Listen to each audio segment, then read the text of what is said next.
Welcome to From Dorms to Desks, job hunting tips for those early in their careers, a podcast brought to you by College Recruiter job search site, which believes that every student and recent grad deserves a great career, and hosted by Work Defined. Join our AI co-hosts as they dive into tips, tricks, and insights that will help you land your next part-time, seasonal, internship, or entry-level job. Let's get your career started. So did you know that following a piece of viral career advice that you see on social media is like statistically more likely to get your resume permanently blacklisted than it is to actually land you a job? I mean, I know it sounds like a massive exaggeration, Yeah. but when you actually look at the data from hiring managers, those viral hacks that get millions of views are, well, they're actively destroying early careers. And yet, I mean, we've literally all been there. It's, 11:30 p.m., maybe midnight. You're lying in bed. The room is completely dark except for the glow of your phone, and you're just sort of mindlessly scrolling through short-form videos. Right, the doom scroll. Exactly, the doom scroll. And suddenly, the algorithm decides it is time for you to get your life together. Yeah. So you are confronted by this, highly caffeinated, incredibly intense career guru. Oh, yeah, usually sitting in a ridiculously expensive-looking chair. Yes, or maybe aggressively pointing at a whiteboard. Yeah. And that they are just guaranteeing you that you can double your salary in 6 months or, quit your corporate job if you just follow their top secret 3-step hack. The infamous hack. It's always framed as this forbidden knowledge that the corporate world just doesn't want you to know, like some secret code to unlock immediate wealth with zero actual effort. Right. It's presented like they've somehow stolen the nuclear launch codes for human resources. But okay, let's unpack this. Because today we are taking a radically different approach. We are doing a deep dive into this absolutely fascinating article from College Recruiter. It's a great piece. It really is. They basically compiled 22 examples of the absolute worst, most toxic, and frankly, just bizarre career advice that is currently going viral. And they actually brought in real hiring experts to dismantle it piece by piece. Which is so necessary right now. Totally. And, I want to set the tone right up front for you listening. We are keeping things upbeat, positive, and honestly a bit humorous today.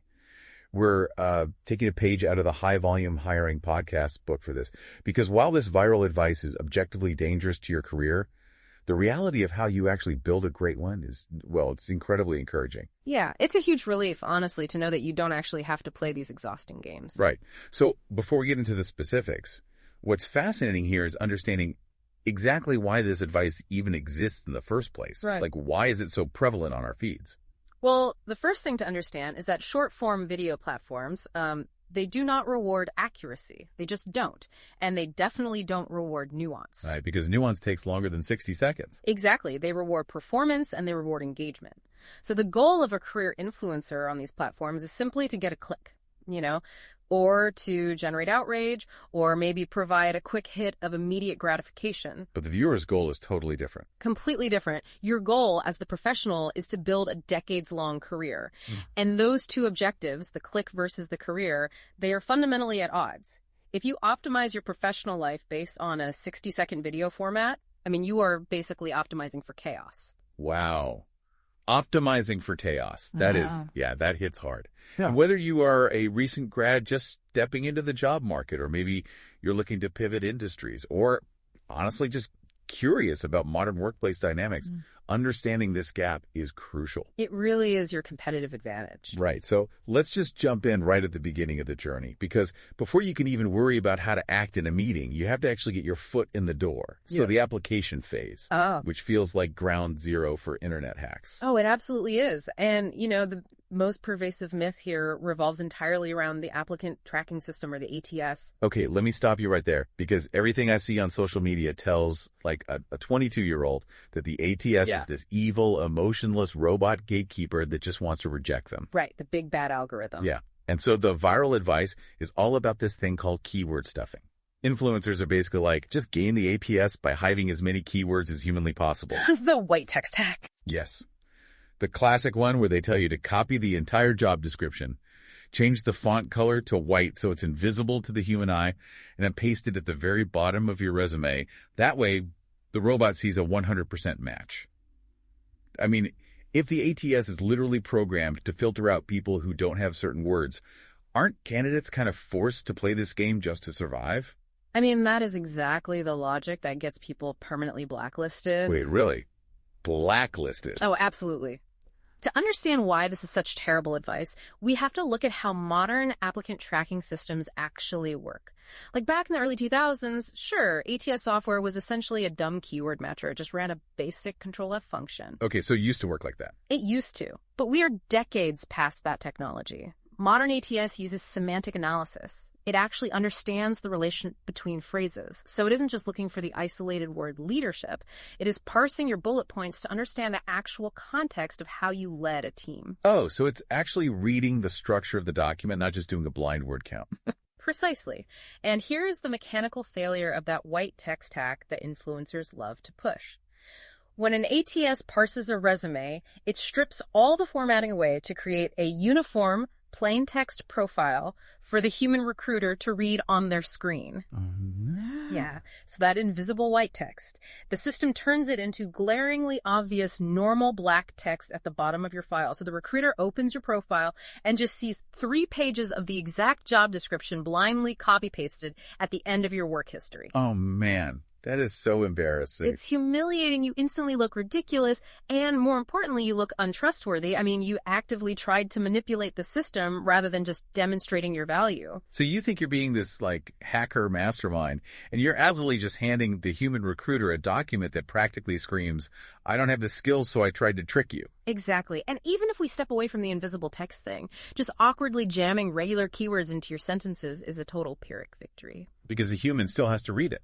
Right. You might beat the initial software filter, but a human still has to read that document to decide to call you for an interview. And to a human hiring manager, a keyword-stuffed, artificial-sounding resume just reads like an instruction manual written by a broken AI. Yeah, it sounds robotic. Completely. Hiring managers are looking for short, clear summaries of what you have actually made, improved, or delivered, not a word salad. Which honestly brings up the second huge application myth from the source. The pure numbers game. Like the spam approach. Oh, the AI mass apply trend. Yeah. Influencers are telling people to use generative AI to just auto-write these super generic cover letters and mass apply to like 500 jobs using a bot. Just treating it purely as a numbers game. It's the megaphone approach. Exactly. Isn't spam applying basically like walking into a crowded party with a megaphone and shouting, who wants to hire me? Versus, scanning the room, finding someone you actually share interests with, and having a meaningful, targeted one-on-one conversation. That is a perfect analogy. It's just noise.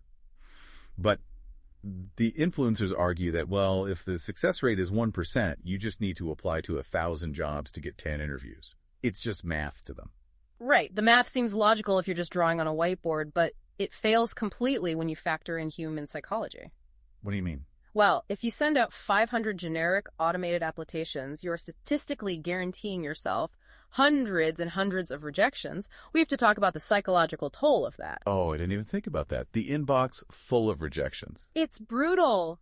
Imagine the burnout, right? The crushing feeling of inadequacy that comes with checking your email every single morning and just seeing a wall of 30 automated messages saying, unfortunately, we're moving forward with other candidates. That would destroy your confidence. It destroys your momentum entirely. You begin to think you are fundamentally unemployable when in reality, you just submitted terrible, generic applications to companies you didn't even research. And the sources give us this brilliant, real-world example of how to counteract this. There's this tech development firm called TwinCore, the article mentions. Yes, great example. They hire for highly specific technical roles.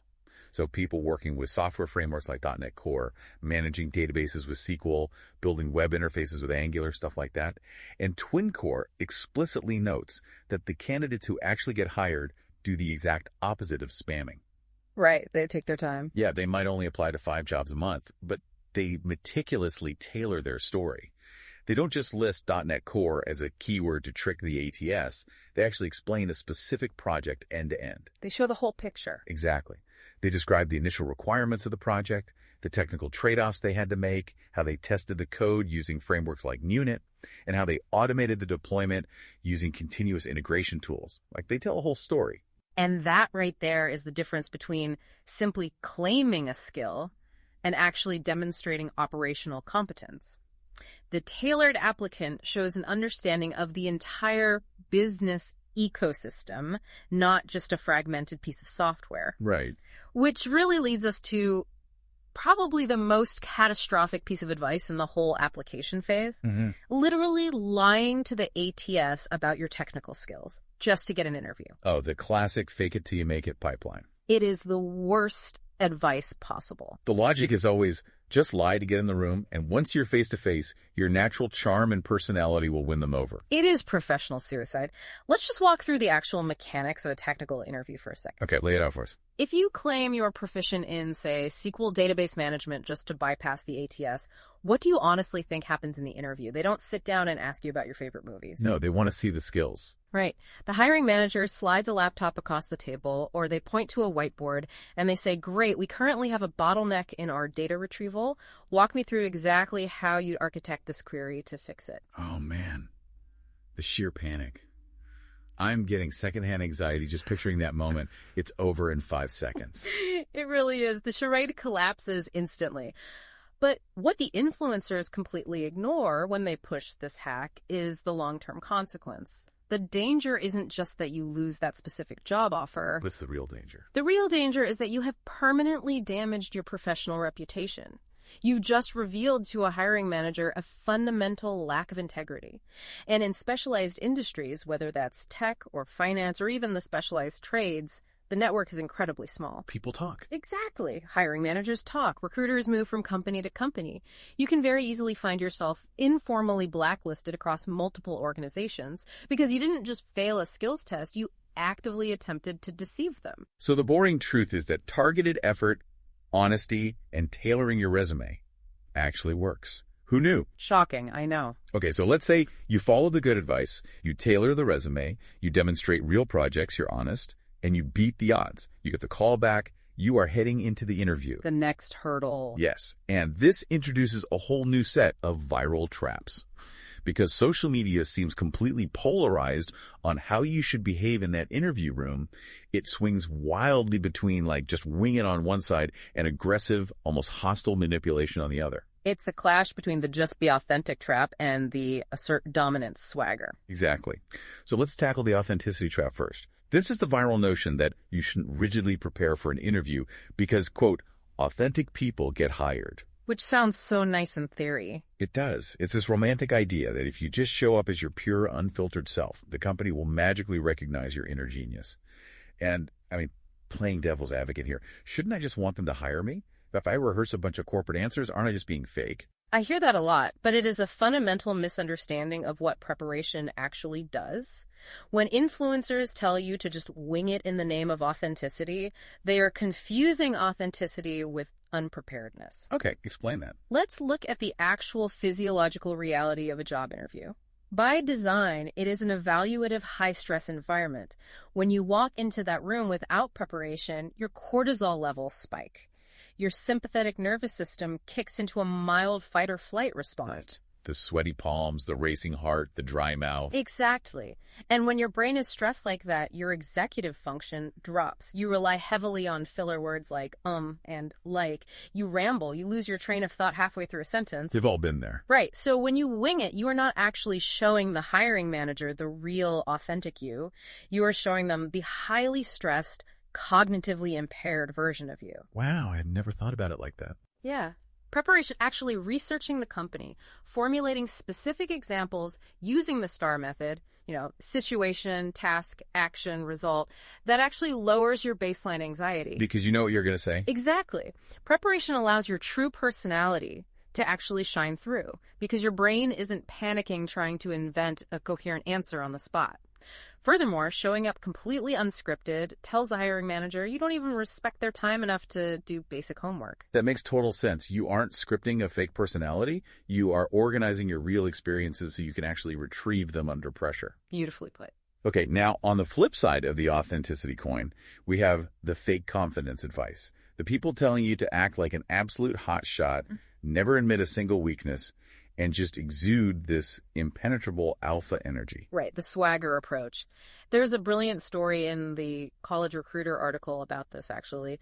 It's from a CEO of a real estate investment firm who tried this early in his career. Oh, I love this story. Yeah, he saw this kind of advice, decided he was going to walk into an interview projecting absolute flawless confidence, and it was a complete disaster. He just sounded arrogant, disconnected from reality, and incredibly awkward. And through that epic failure, he realized something profound about what hiring managers are actually looking for, right? He did. He realized that talking about a time you messed up is actually a massive flex, which seems so counterintuitive. Why is that? Why does admitting failure work better than faking perfection? Because instinctually, telling a prospective boss, hey, I totally crashed this project once, feels terrifying. It feels terrifying because we incorrectly assume the employer expects perfection. They don't. They expect competence and they expect growth. A hiring manager is desperately trying to assess your judgment. Your judgment, not just your wins. Right. Anyone can memorize a script that makes them sound like a superhero when things go right. But business is messy. Things break. Budgets get cut. Timelines shift. So when you sit in an interview and you say, here is a time I made a significant error. Here is the financial or operational impact it had. Here is how I took immediate ownership of it without blaming my team. And here's the systemic process I built to ensure it never happens again. I mean, you are demonstrating rare maturity. You're showing them you are a safe investment. You're basically saying, I already made this really expensive mistake on someone else's dime, and I learned the lesson, so I won't make it on yours. Precisely. Claiming you have never failed or pretending to possess skills you barely understand, it just erodes trust immediately. A seasoned interviewer will drill down into your claims, and the moment they realize your confidence is just a facade, the interview is effectively over. Because if you lie when you're trying to impress them, what are you going to hide when you're on the payroll? Exactly. Which perfectly transitions into the compensation side of the interview. Yeah. The aggressive negotiation mandate. We see these videos everywhere. Usually a guy in a sharp suit yelling into a microphone, never accept the first offer, demand 20% more, establish dominance on day one. It's exhausting. It is. But again, let's look at the context. Doesn't every career coach out there say that if you don't negotiate, you're leaving money on the table? Context is the single most important word here. This is a classic example of advice that works in a very specific, high-leverage scenario being misapplied to the general masses. Okay, break that down. If you are a senior executive with a proven, highly public track record of increasing revenue, and you are being aggressively poached by a competitor who desperately needs your specific expertise, yes, you have leverage. Negotiate aggressively. Because they need you more than you need them. Right. But the people watching these viral TikToks are very often 23-year-olds applying for their first or maybe second professional role. They're operating with absolutely zero leverage. The source highlights the trades industry to illustrate this perfectly, right? Like HVAC, plumbing, electrical. Yes, it's a great example. These are fields with rapid, stable career tracks. There is a massive shortage of skilled workers, and people can make incredibly good money very quickly. But when an electrical company evaluates an apprentice or a junior hire, they aren't looking for a master negotiator. What are they looking for? They are looking for attitude, safety consciousness, and coachability. Right. And the source actually notes that early career candidates have literally lost job offers because they walked in and aggressively demanded top-tier wages, extra vacation days, and sign-on bonuses before they had even proven they could wire a basic circuit safely. Which is mind-boggling to a hiring manager. When an employer hires an early career professional, they are taking on a liability. They have to invest months of training and resources before you become profitable for the business. You're costing them money at first. Exactly. So when you demand aggressive terms before you have delivered a single ounce of value, you don't look dominant. You look entitled and utterly disconnected from how a business actually operates. So advocate for yourself. Definitely research market rates, but negotiate respectfully and based on evidence, not just ego. That's the balance. Okay, so let's say you've successfully navigated this entire gauntlet. You prepared, you were honest about your skills, you negotiated a fair starting salary, and you got the jobs. Congratulations. You made it. You made it. You sit down at your new desk on Monday morning, you go on your lunch break, you open your phone, and the algorithm delivers its next mandate. Your new employer is actually your mortal enemy. They're going to exploit you, and you must do the absolute bare minimum to survive. Ah, the daily grind. Yes. This brings us to the era of act your wage and weaponize boundaries. The act your wage mindset is arguably the most culturally pervasive concept we will discuss today. And, we must tread carefully here because the sentiment does originate from a very valid place. Sure. People are burned out. They are. It grew out of legitimate frustrations with corporate exploitation, stagnant wages failing to meet inflation, companies expecting 60-hour weeks for 40-hour salaries. The anger is 100% justified. Right. However, as a tactical career strategy for an individual trying to build a foundation, it is a massive self-sabotaging trap. The sources outline a few specific behaviors under this umbrella. There's quiet quitting, which basically means doing exactly what is explicitly written in your job description and not a single keystroke more. And then there's weaponizing boundaries, like refusing to learn anything outside your immediate assigned duties, or refusing to help a colleague in a pinch because, quote, it's not my job. To understand why this fails so spectacularly, we have to look at the larger trajectory of a career. When you are in your first few years of employment, your primary goal is not immediate cash extraction. Interesting. What is it then? It is an accumulation phase. You are building leverage. You are building a professional reputation, a network of advocates, and a portfolio of highly resilient skills. It's not about perfectly balancing the scales of daily effort against your biweekly paycheck right out of the gate. The people who get promoted, the people who are invited into high visibility projects, are the individuals who build a reputation for being resourceful before they have the fancy title. It actually makes me think about being in a theater production. Okay, I like where this is going. So imagine you are the understudy for the lead role in a play.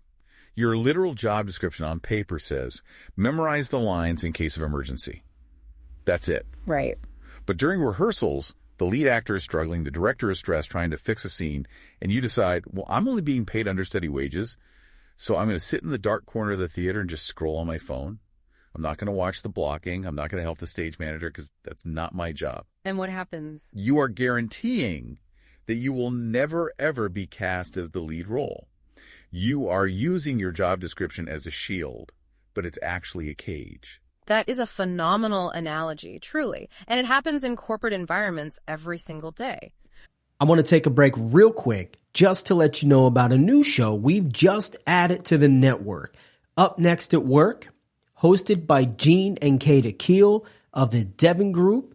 Fantastic show. If you're looking for something that pushes the norm, pushes the boundaries, has some really spirited conversations, Google Up Next at Work, Gene and Kata Keel from the Devon Group. Early career professionals refuse cross-training, or they refuse to sit in on a meeting with another department because it's not their strict responsibility. And they just stagnate. Exactly. The College Recruiter article points out that the quickest, most reliable way to achieve professional advancement is to identify operational vacuums. Vacuums. Yes, problems that no one else is fixing. Find them and fill them without being asked. Yeah. If you rigidly adhere to a single narrow set of tasks, you just make yourself a commodity. You make yourself easily replaceable by the next person or increasingly the next piece of software. Wow. But if you adapt, learn the broader business context, and solve unassigned problems, you become an invaluable asset. The quiet quitters stay exactly where they started, and then they complain that they never get promoted. And what about the other extreme of the social media hustle? Because if one side is do nothing, the other side is do absolutely everything, but only for yourself. Ah, the secret side hustle. Yes. The influencers telling you to start a secret side hustle while you are literally sitting at your corporate desk. The pitch is always, use company time to build your...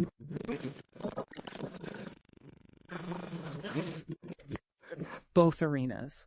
Building a successful business and gaining deep operational experience in a career both require intense, monopolized attention. You can't half-step either of them. Exactly. As a young professional, your cognitive capacity is your most valuable resource. If you attempt to build a secondary company while neglecting your primary role, you will deliver mediocre performance at your day job. You will miss details. And the side hustle probably won't do well either. It won't, because you're building it in secret, right? In the margins of your day, terrified of being caught.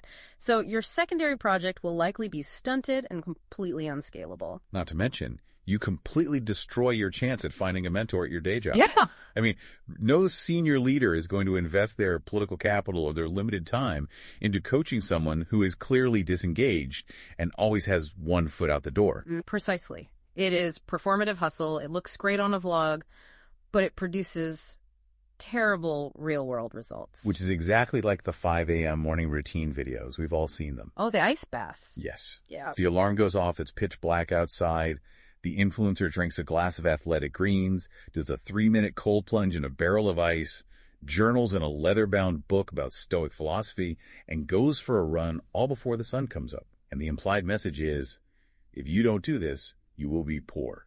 That aesthetic glamorizes punishment and intensity over actual effectiveness. Think about it from a hiring manager's perspective. Okay. No director of marketing cares what time you woke up. They do not care about your ice bath. They care about your output quality. Can you analyze the data? Can you write compelling copy? Can you manage a difficult client? Right, the actual work. Exactly. The viral routines distract young professionals from what actually matters: consistency and skill acquisition. Instead of juggling a grueling performative morning routine that leaves you exhausted by 2 p.m., the experts suggest a much simpler, albeit way less viral approach. What's the better approach? Choose one core skill relevant to your industry. Focus on improving it for 90 days. Read about it, practice it, and share your progress publicly. Maybe a weekly summary on LinkedIn of what you learned. Do fewer things, but do them exceptionally well. I love that. Do fewer things exceptionally well. Okay, so if doing the bare minimum traps you and performative hustle burns you out, what does real growth actually look like? Because the influencers constantly sell this idea of overnight success. They sell the dream that you can just skip the messy middle entirely. And that brings us to the path to true mastery and the myths surrounding it.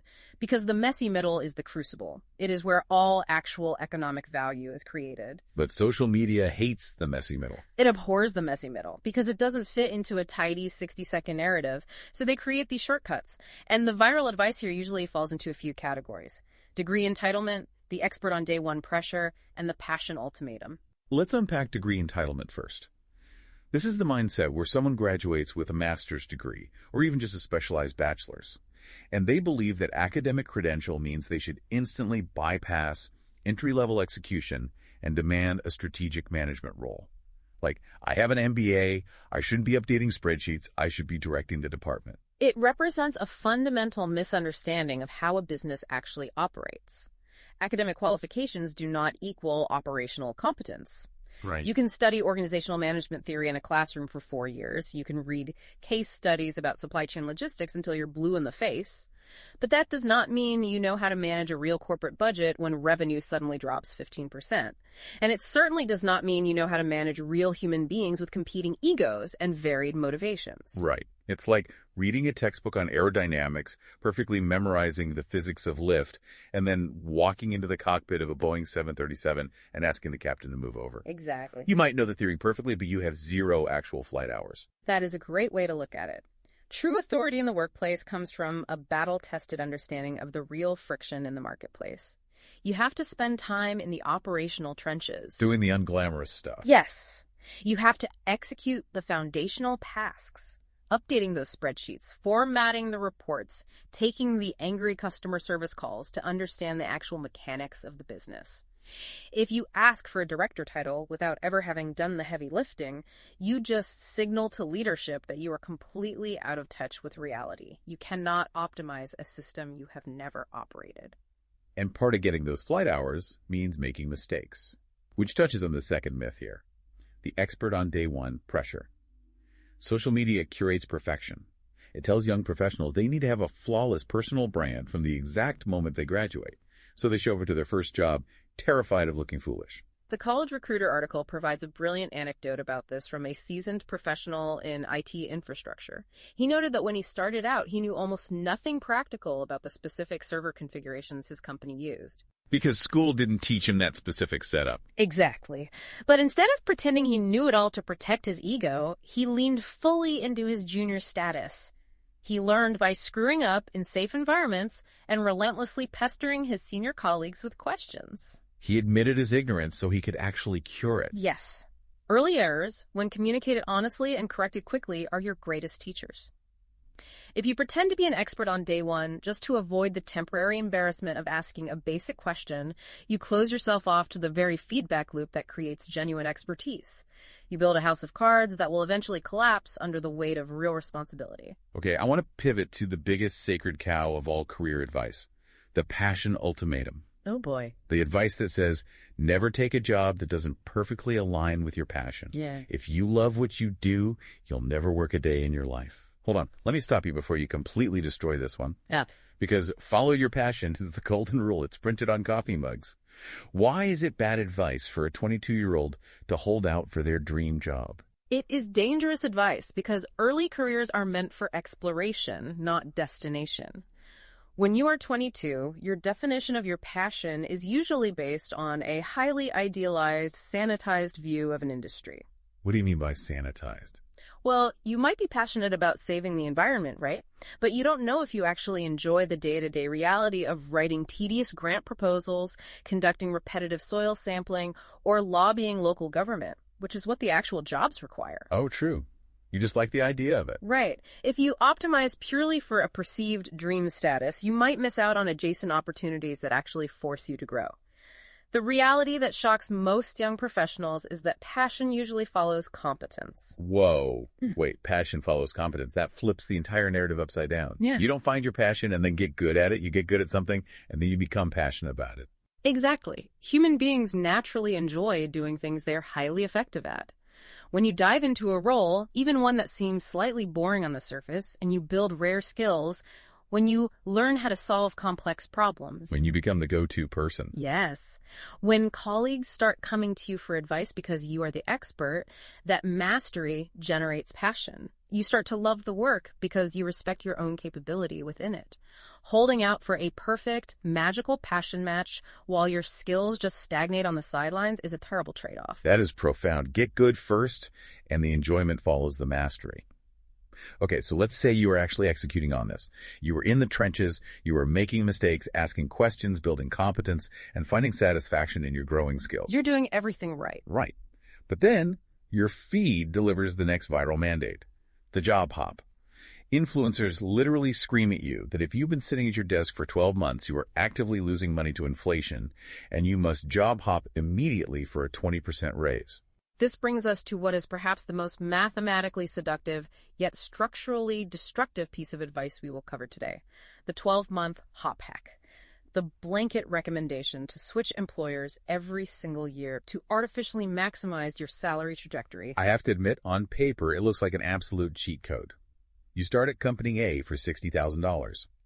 12 months later, you leverage that title to jump to Company B for $75,000. 12 months after that, you jump to Company C for $90,000. In 2 years, you've increased your salary by 50%. Why on earth wouldn't someone do this? Because it raises an incredibly important question. What exactly are you building? While that math absolutely works for short-term salary bumps, it introduces a fatal architectural flaw into your career profile. A fatal flaw. Yes. You end up with what hiring managers call a thin profile, an accumulation of impressive-sounding job titles with absolutely zero measurable long-term impact. The source material uses the field of engineering to perfectly illustrate why this strategy ultimately collapses, detailing a concept called the cycle of competence. Yes, the build, break, fix, scale cycle. We need to spend some serious time on this because when I read this in the notes, it completely blew my mind. Walk us through this cycle.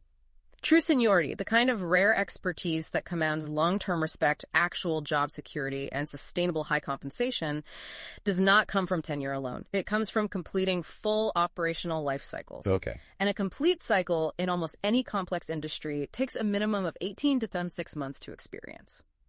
Let's look at the 4 phases. Phase 1 is build. This is the honeymoon phase. You join the company, you are handed a greenfield project, and you ship something from zero to production. It's exciting, it's new, and everyone is optimistic. Okay, so that's the first 6 to 12 months. Correct. But then comes phase 2, break. The system you built hits the real world. It faces real user load, unpredictable edge cases, shifting client demands, or scale you just didn't anticipate. And it breaks. It fails. This phase is stressful, embarrassing, and painful. But absolutely essential. Because it forces phase 3, fix. You have to own that failure. You have to take the midnight emergency call. You have to sit in the postmortem meeting and explain why your initial design assumptions were wrong. You have to patch the holes and stabilize the system. Right. And finally, you reach phase 4, scale. You take the hard-won knowledge from that failure, you redesign the system for the future, and you ship version 2. And version 2 is battle-tested. So if you follow the viral advice and leave it exactly 12 months for that 20% raise, you are exiting right after the build phase. Exactly. The build phase is the easiest part. Anyone can build a prototype. If you leave at 12 months, you never stay long enough to face the consequences of your own design decisions. You never experience the break, and you never learn how to fix. Wow. Facing the consequences of your own assumptions is the exact crucible where senior-level judgment is forged. Let's translate this outside of tech because this applies to literally everything. Say you work in marketing. The build phase is launching a massive new ad campaign. Leaving it 12 months is like launching the campaign, taking a screenshot of the launch party, and quitting. Right. You never stick around for the break phase when the leads turn out to be low quality or the customer acquisition cost suddenly skyrockets. You never have to fix the messaging and you never scale a more efficient strategy. Yeah. It's like, okay, think about baking. Baking. Yeah. Leaving a job at 12 months is like meticulously mixing all the ingredients for a complex, multi-tiered cake. You put it in the oven, you take a smiling selfie with the oven, and then you just walk out the front door and go get a job at a new bakery. That's spot on. You never see if the cake rises. Yeah. You never see if it collapses in the middle. Yeah. You never actually taste it to find out if you accidentally use salt instead of sugar. Yeah. But you still boldly put Master Cake Baker on your resume. That is a brilliant way to put it. And veteran hiring managers see right through the thin profile. The article quotes a founder who has interviewed hundreds of candidates who boast 4 jobs in 4 years. On paper, their resumes look incredibly impressive. They have the title bumps. But then the interview happens. Exactly. The hiring manager asks them to walk through a system they scaled or a strategic failure they diagnosed and resolved, and the candidate just draws a blank. They can eagerly describe what they built initially, but they cannot describe what broke, what they learned from the failure, or what they would do differently next time. Ouch. They have the title, but they don't have the scars. Exactly. That is not a senior professional. That is a junior professional carrying senior compensation. And eventually, the market always corrects for that mismatch. You will hit a ceiling, usually around the director or senior manager level, where companies flat out refuse to hire you. Because they see the pattern. They look at your resume and see a massive flight risk with shallow depth. The advice for early career professionals is clear. Do not optimize purely for salary in your first few moves. Choose your first few roles for learning density. Stay long enough to complete the loop. Taste the cake. Taste the cake. I love it. But let's be realistic here. Eventually, it will be the right time to leave. You've completed the cycle, you've learned, you've fixed your mistakes, you've scaled the project, and there is no more upward mobility at your current company.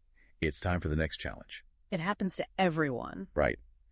But how you exit a role and how you interact with the broader professional ecosystem on your way out is where influencers often give the absolute most destructive advice of all. This is the final life cycle phase, exits in ecosystems. We are talking about the massive difference between burning bridges for a moment of viral satisfaction versus engaging in true sustainable networking. Oh, we have to talk about the viral resignation letter. The source actually provided a template of what influencers are calling the empowered resignation. It's so bad. It is. They tell young professionals to stop using fake corporate language, to be radically blunt, and to just tell their manager exactly how unhappy they are. I have to read this template being pushed online. It goes, "Hey, manager, feeling a bit overwhelmed and not getting the vibe right, so I'll be out. Thanks for the experience. This ain't it. Please don't miss me." It is genuinely painful to hear that read out loud in a professional context. Right. Like, I'm laughing because it sounds like a bad text message to an ex, but I'm also cringing so hard. Yeah. I can see how, if you have a terrible boss, typing that out might feel amazing for exactly 30 seconds. Although the dopamine hit would be huge. You hit send, you slam your laptop shut, and you feel like an action movie star walking away from an explosion in slow motion. Right. But then the dopamine wears off, and reality sets in. So logistically, what does this actually mean for the career of the person who sends that email? It means they have fundamentally misunderstood how incredibly small industries actually are. Burning bridges is a catastrophic long-term strategy. A resignation letter that includes sarcasm, slang, or confrontational language might satisfy your ego in the moment, but it quietly shuts doors for years down the road. How so? Here's the reality. Managers change companies. Supervisors provide informal backdoor references. The mid-level manager you sent that sassy email to today might be the VP of operations at your absolute dream company 5 years from now. Oh, wow. And when your resume crosses their desk, they won't remember your metric improvements. They will remember how you made them feel when you left. And it's not just the resignation letter. The sources mention influencers telling people to just ghost employers. If you get a better offer or you just don't feel like showing up, don't owe them an explanation. Just block their number and ghost. Again, specialized industries are tightly knit. Ghosting a hiring manager or a current employer is an unforgivable breach of basic professional courtesy. When those names come up at industry conferences or in private Slack channels years later, that memory is the deciding factor in rejecting them. Just don't do it. Right. To be clear, you do not have to endure a toxic work environment. You should absolutely leave bad situations. But professionalism in your exit is paramount. A polite, standard 2 weeks notice preserves your reputation, which is your most valuable asset. It also ties into another terrible piece of exit advice. Quit without a backup plan and trust the universe. The narrative of taking a leap of faith and trusting that the net will magically appear. That sounds wonderfully empowering when it's set to inspirational music in a highly edited video. Sure does. But practically and financially, it is a disaster for most people. Career experts who actually work with job seekers note a grim reality. People who quit impulsively almost always end up accepting a demonstrably worse offer 3 to 6 months later out of sheer financial terror. Because they have no leverage anymore. Exactly. When you are employed, you negotiate from a position of absolute strength. You can walk away from bad offers. When you are 3 months unemployed, your savings are depleted, and rent is due, you negotiate from desperation. You take whatever is handed to you, often setting your career trajectory back several years. Which leads us to the final piece of the ecosystem puzzle, networking. Because if you want to find a new job, while you still have your old one, you need a network. But influencers often frame networking as this transactional, almost manipulative extraction of favors. Yes. They teach you psychological scripts to cold message strangers on LinkedIn, essentially tricking them into giving you a referral for a job you aren't even qualified for. And that specific advice turns a lot of highly competent, introverted professionals away from networking entirely because it feels gross. It feels slimy and transactional. Yeah, nobody wants to be that person. But true networking is not about cold messaging a stranger with a copy-pasted template asking for a massive favor. A much healthier, far more effective mindset recommended by the experts is to treat networking as learning in public. Learning in public. I love that phrasing. What does that actually look like in practice? It changes the dynamic entirely from extraction to contribution. Instead of asking what someone can do for you, you engage with their work. You read an article a senior leader in your industry wrote, and you leave a thoughtful comment adding to their point. You ask one clear, highly specific, respectful question. So you're adding value, not just asking for it. Exactly. Right. Or you share a small project you are working on, maybe a data visualization or a coding script, and you outline what you struggled with and what you learned. If you do this consistently, you aren't begging for favors, you are building a community. You build trust over time through real peer-level interactions. So when you eventually do need to search for a job, reaching out to your network feels natural and earned rather than desperate and manipulative. People want to help professionals who are genuinely curious and consistently engaged. Okay, we have covered so much ground today, from the very first resume submission all the way to how you manage your exits. Let's synthesize all of this. We've looked at the debunked advice across the entire life cycle of a career. And the through line, the common denominator in all of this viral social media advice is that it optimizes exclusively for short-term trajectory, immediate attention, and instant emotional gratification. It really does. But a career is not a TikTok video. A career is a long-term compounding asset. Depth beats speed every single time. Without question. So why should you care about all of this? Why spend this much time deconstructing bad advice? Because your reputation is the one currency you cannot hack. It's the only currency that truly appreciates over time, and it's the only one that travels with you from company to company. That's the reality. You can use white text to fake a resume. You can use a script to fake confidence in an interview. You can job hop every 12 months to artificially inflate your salary, but eventually, reality always catches up. Building real operational competence, staying long enough to complete the cycle and taste the cake, and acting with integrity. That is the actual unglamorous, highly effective foundation of lasting success. I think we need to leave everyone with a final lingering thought, something that wasn't explicitly spelled out in the articles, but naturally builds on everything we've explored today regarding this entire ecosystem of viral advice. Lay it on us. Next time you are scrolling late at night and you see a 60-second video telling you to cut a corner, to be confrontational with your manager, or to game a software system, stop and ask yourself a very simple question. Which is, who is really profiting from this advice? Is it you gaining a legitimate, sustainable career advantage? Or is it the content creator monetizing your professional anxiety and your desire for a shortcut, purely for a click and a sponsorship deal? What if the ultimate, most disruptive career hack in a world completely obsessed with fleeting shortcuts is simply to become undeniable through patience, deep competence, and unwavering reliability? wow.